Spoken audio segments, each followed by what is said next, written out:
Hello, everyone, and welcome to today's edition of Horse's Mouth Live, the Extraordinary Advisor Show.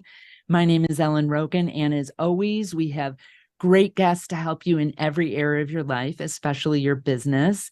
And you probably recognize our guest today, Bill Cates. He's been such a thought leader in financial services for quite a while. He's a friend and a contributor to Horse's Mouth. So I'm sure if you're a Horse's Mouth subscriber or someone who's followed us, you know of Bill. And I am so excited to have him on today.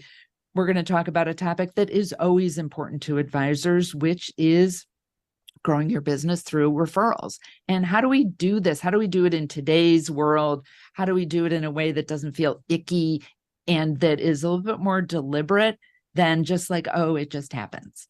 And that's where a lot of Bill's expertise. He has a lot of expertise, but this is the expertise we're focusing in on today.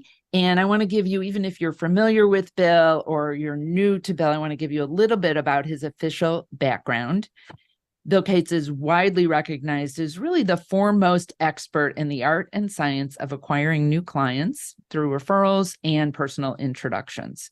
He's the president of Referral Coach International, the founder of the Cates Academy for Relationship Marketing. He's the host of Top Advisor Podcast, and Indigo Marketing recently rated 41 financial advisor influencers and put Bill at the top of the list. And I'm just going to put a footnote. I was not at the top of the list, but I got on that list too, which was made me feel so good and happy that I'm positively influencing the industry as well. Bill is not only an accomplished author with several bestsellers, which as I'm finishing my third book, I can't believe how many books that Bill has out. It's not an easy process, but it's really a testament to how he's serving his clients in the industry. And you can see some of the books behind him, but these include Getting More Referrals Now, Don't Keep Me a Secret, Beyond Referrals, and Radical Relevance. And he's a true adventurer. And before we started recording, we were talking about that in his bio, it says that he conquered the summit of Mount Kilimanjaro. He also braved the Arctic Circle and camping adventures and is a big biker. And I shared with him that I climbed Kili as well, but it was, as I say, back in the last century when I did that. And Bill did it in the more recent past. So Bill, beautiful, like long introduction, but I want everyone to know what a true expert we have on the show today. And so thank you for being here live with us. You're welcome. Let's get into it. Yeah. I'm here to help as much as I can. Cool. So I haven't really heard this distinction before, but I know you talk about this distinction between referrals and introductions. Mm-hmm. Like, what is really the difference, and why is it important for advisors to focus on that? Sure. It could be argued that it's a semantic difference, but even semantics can make a difference. So the way referrals are often thought about is what used to be called, or often called, referred leads, right? Call George, use my name. Call Laura, use my name. And we know that just doesn't work like it used to. That person doesn't answer the phone. They wonder why their friend giving their phone number out to someone they don't know. These days, more than ever, we need to get connected. And whether that's an in-person introduction, whether it's an email handshake, Laura meet George, vice versa, whatever it may be, we're really not done until we get introduced. And so I think we want to use the word that represents what we really want, which is an introduction. I was coaching a group yesterday, and they found it's made a difference for them because some people seem to have a negative connotation around referral. Not everybody does, but some do. And they just felt that, introduce just felt warmer. How do you feel about introducing me to him, to her? And so let's use the word that represents what we want, which is a connection, an introduction.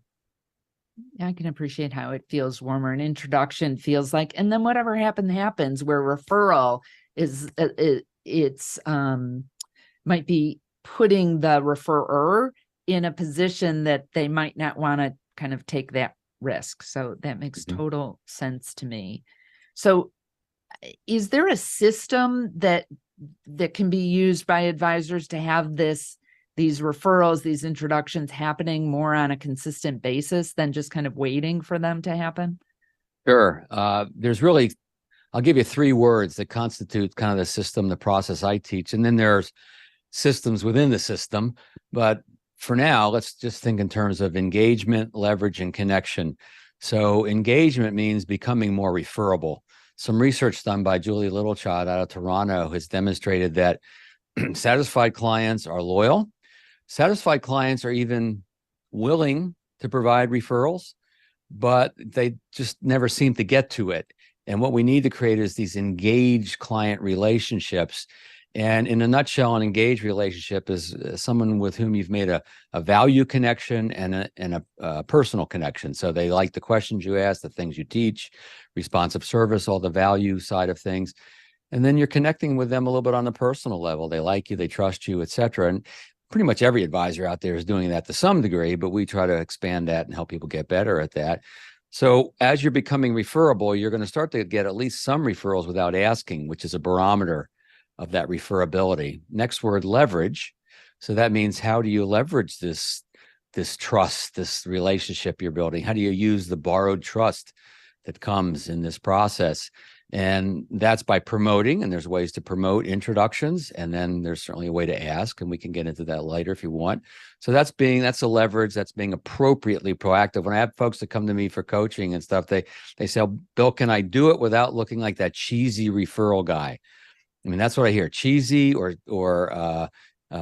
creepy, the 2 words that I hear from people. And then the last word, connection, which really represents what we talked about already, which is the introduction. And so what happens is you create engagement, leverage, and connection. You can think of it as a wheel that turns. As you use the principles of engagement with that new prospect that you've been introduced to, then the wheel just keeps spinning, and you can create an incredible continual flow of the right types of prospects coming into your business.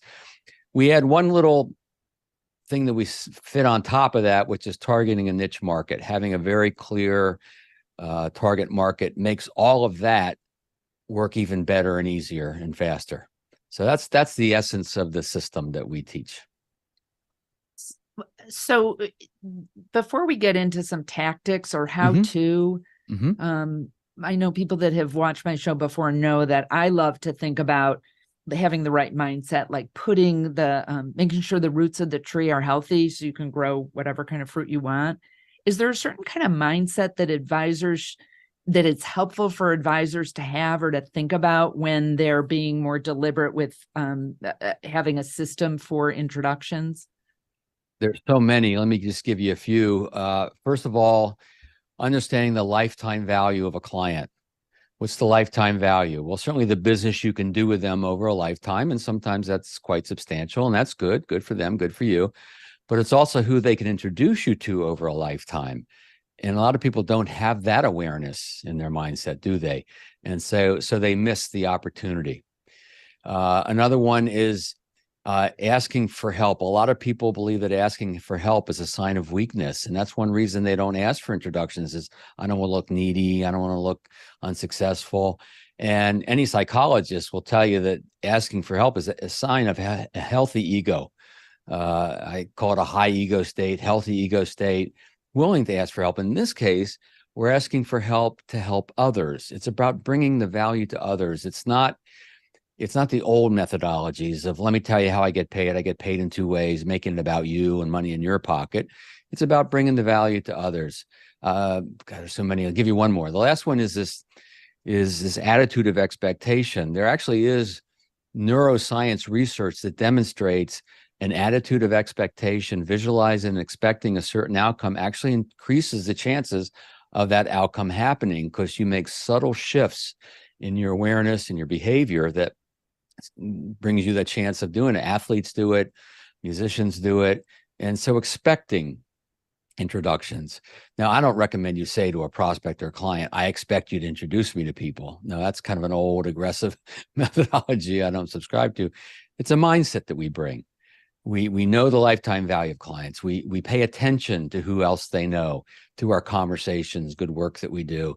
And then we see that opportunity to bring our important work to other people. So that's a little bit on the mindset. Yeah, what I love about that, there's two things that are aligned with kind of how I felt like I grew my business and how I teach advisors, not specifically on the referral side of things, but it's this being of service. So it's not like I need this. It's really, how can you help me help more people because we're doing such good work, which is a generosity type of approach, which I think feels better for the advisor. It doesn't feel icky.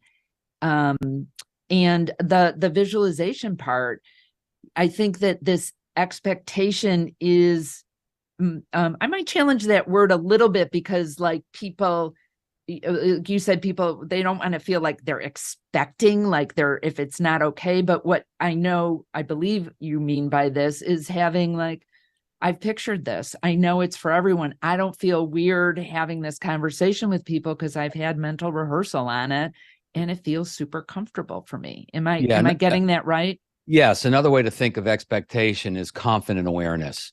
We're confident in the value that we bring. We know we bring good work to folks. And then we just become aware of people in our client circle of life. And look, you can't do good financial planning, a good financial work with someone without getting to know other people in their life, because the decisions they make impact others. And there's people in their life who are making decisions or not making decisions that impact them. And just to do good work, you're naturally going to discover other people. And then if you just exercise that curiosity muscle a little bit, I just did one of my own podcast interviews from a guy who just talked about he's building his business by being curious. And he just is a good listener, and he says, tell me more, and he gets to know people in his clients' lives. And just from that, creating that confident awareness, he's done quite well in this business. So that's what I mean by attitude of expectation. That's great. And I'm curious if there's some clients that just aren't going to ever do this because they're afraid or whatever, or do you think that's a limiting mindset to think like, oh, Susie's never going to do that because she's freaked out about this, and that maybe I need a different approach? Or do you think there are just some people that they're not comfortable with that? Yeah, there are some people that probably won't. Now, there are probably some people that maybe haven't asked in the right way, approached it the right way, where you could flip that a little bit. In my observation, and this is empirical observational research in 30 years of doing this, roughly 20% of your clients will do this without asking, assuming that you have good processes and good wisdom and good relationships. There are folks that'll do this, and that's great. And that's a barometer of good relationships, and that counts. Then you have about another 20%, give or take. You could run into a burning building and save their children. They wouldn't do it.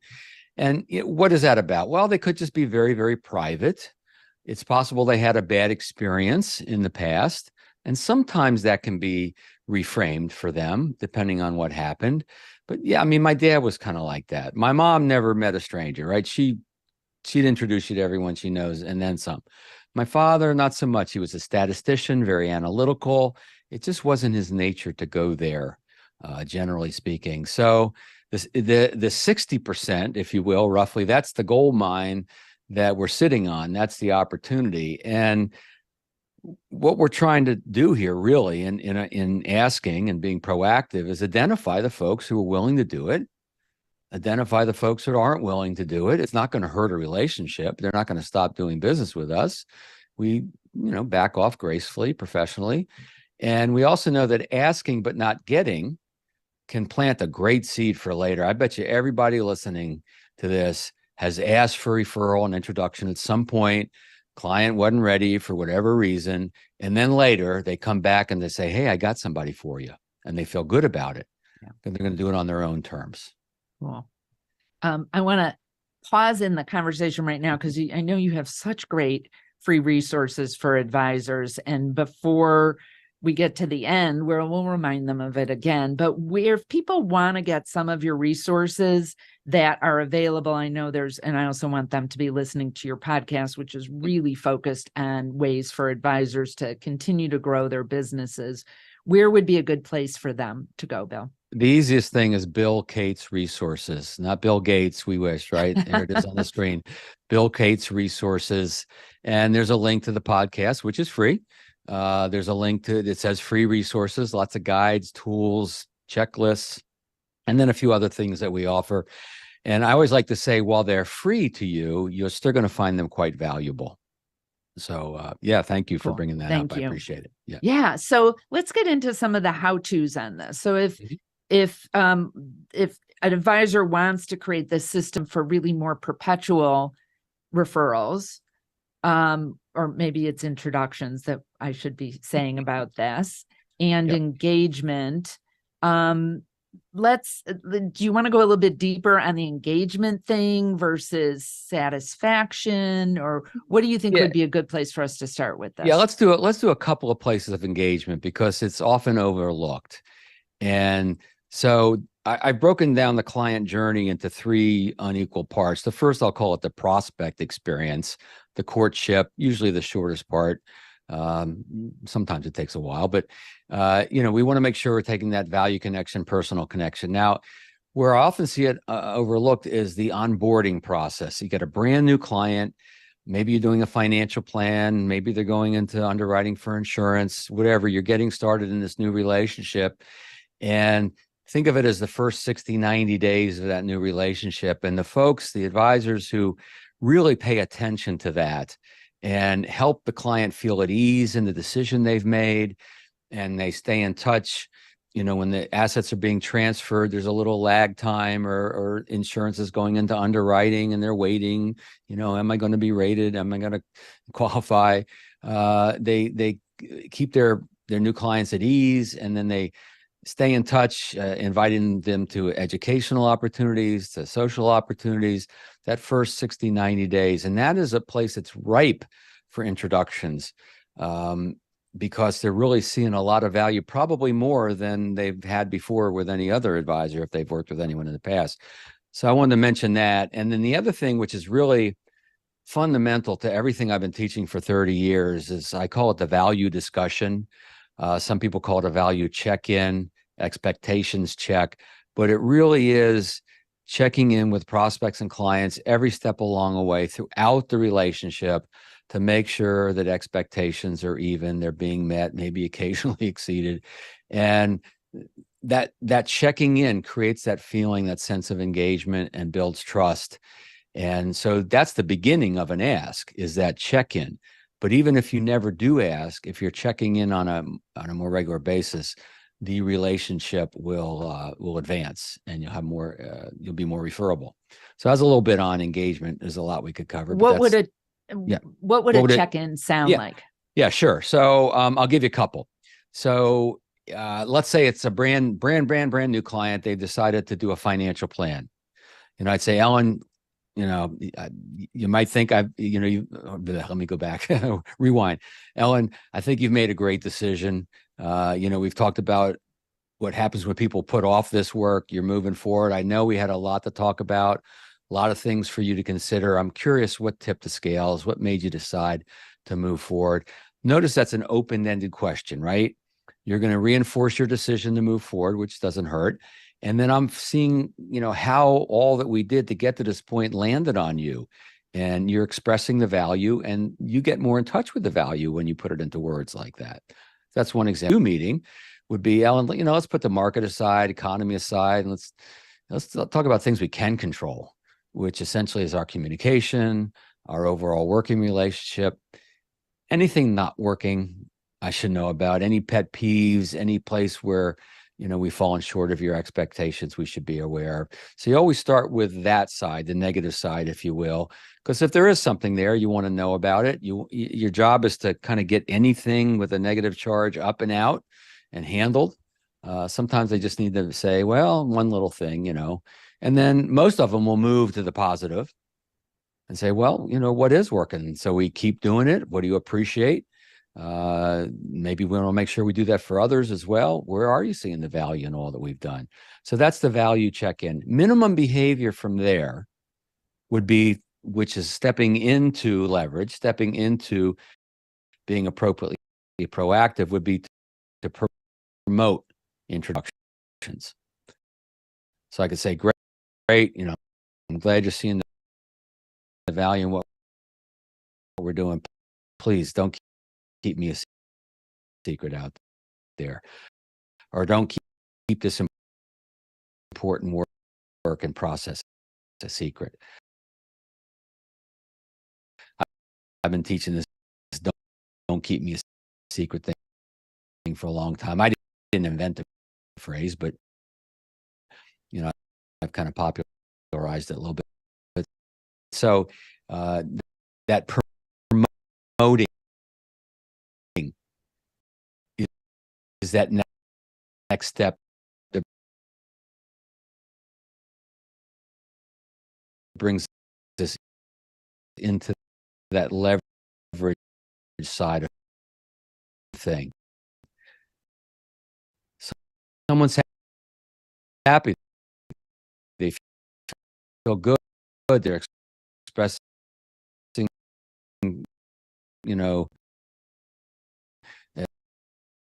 acknowledgement of the expectations. What's the worst thing they say if you say, hey, don't keep me a secret, or if you say never too busy to see if I can be a resource for other people you care about. Oh, sure, yeah, we'll keep you in mind. That's about the worst thing. Or maybe they'll say, well, we're pretty private, but yeah, I get it. Right? You're not going to hurt a relationship. So no, and I can't admit private. They go, okay, because they probably wouldn't feel comfortable telling you. Well, exactly. Yeah, they'll give lip service. And if the fact that an user would ask, like, what are we doing? Because I can imagine there's advisors who would be a little bit nervous to ask that. And so instead of to smooth something over so it doesn't become a big problem, because some people don't often, unless it's really big or unless you have a really good relationship, they may not tell you what's bugging them. And I remember a situation with a client where I had said something in passing. I did. The client was dealing with breast cancer, and she came back and said, luckily, she said, I was so upset when I left here. It was like, oh my God, I had absolutely no idea. Right. Could have destroyed a big relationship if she hadn't said something. It's much more sensitive at the end of our meetings, like, okay, how are you feeling? How's it? Yeah, you want to create a safe space for them to say whatever they say, and not every advisor feel cold or confident in this conversation. A lot of clients, right? That make it a comfort place. And one of the ways you can do that, by the way, is ship, or at any point in time you could do it. I could say, Ellen, we're doing together. It's important that we have. Would you? Or so I just want to let you know. Pretty much every time we get together, I'm just going to check in. Working one, make an assumption. Probably would hope when you're what great. Well, so I'm trying to think where next, because this is such a rich topic.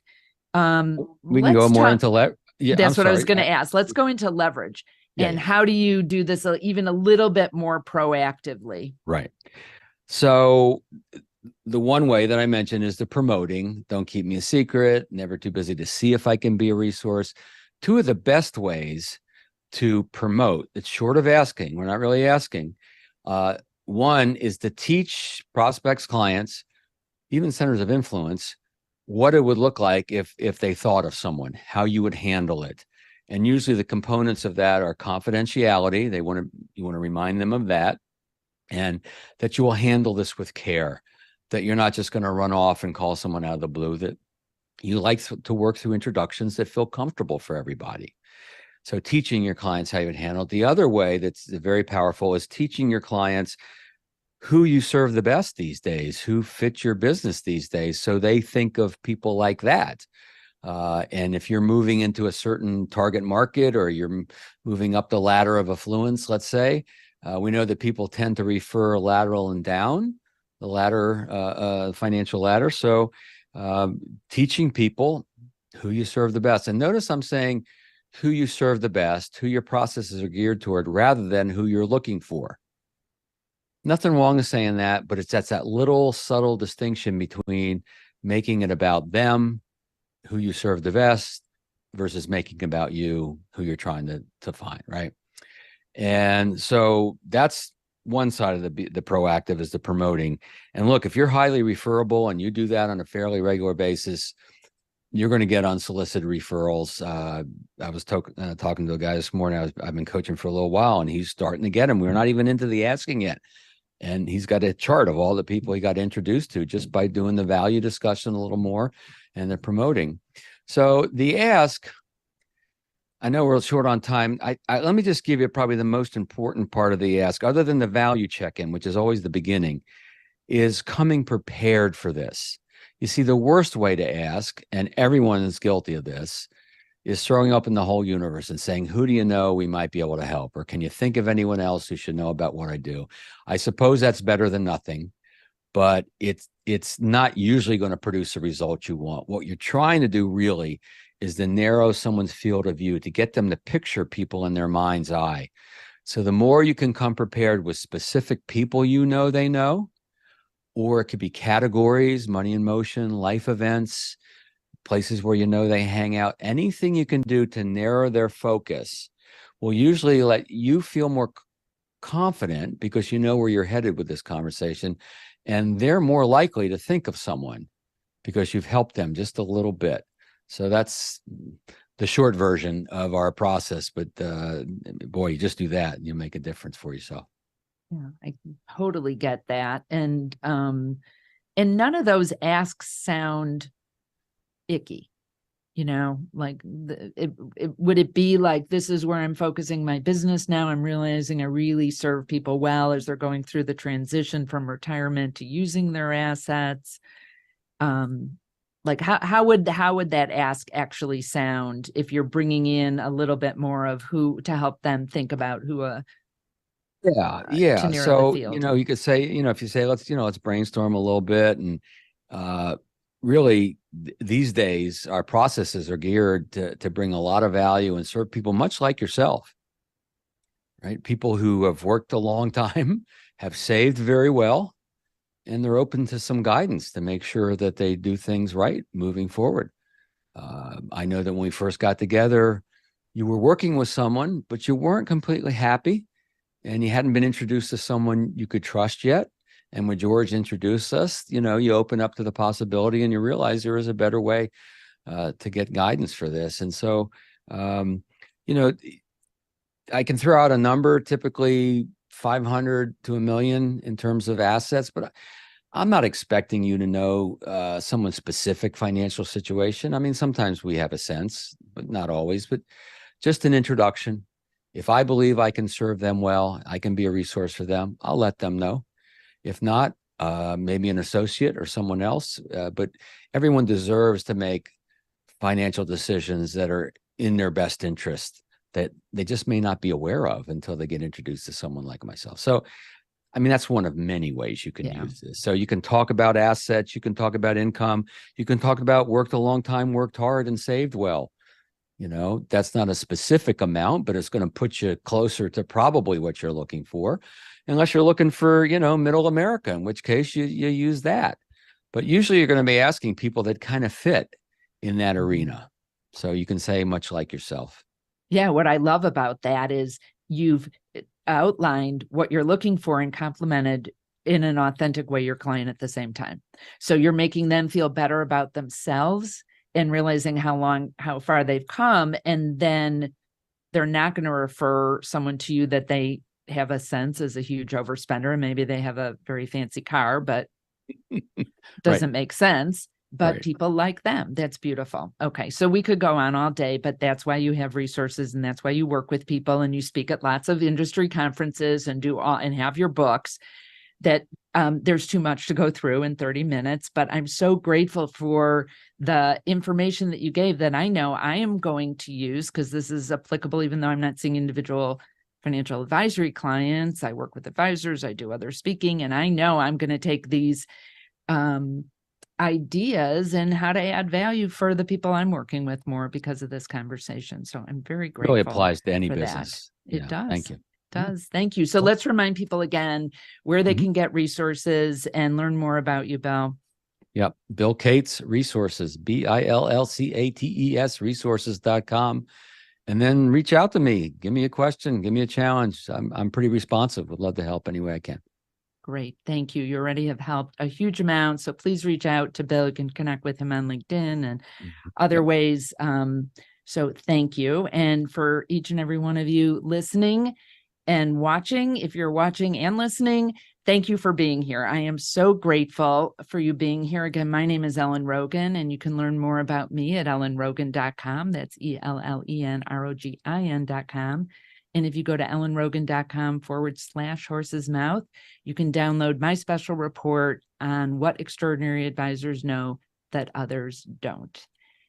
And so the question to ponder today is, how are you going to have that value conversation with your clients? How are you going to check in so that you know they're feeling comfortable and you're connecting?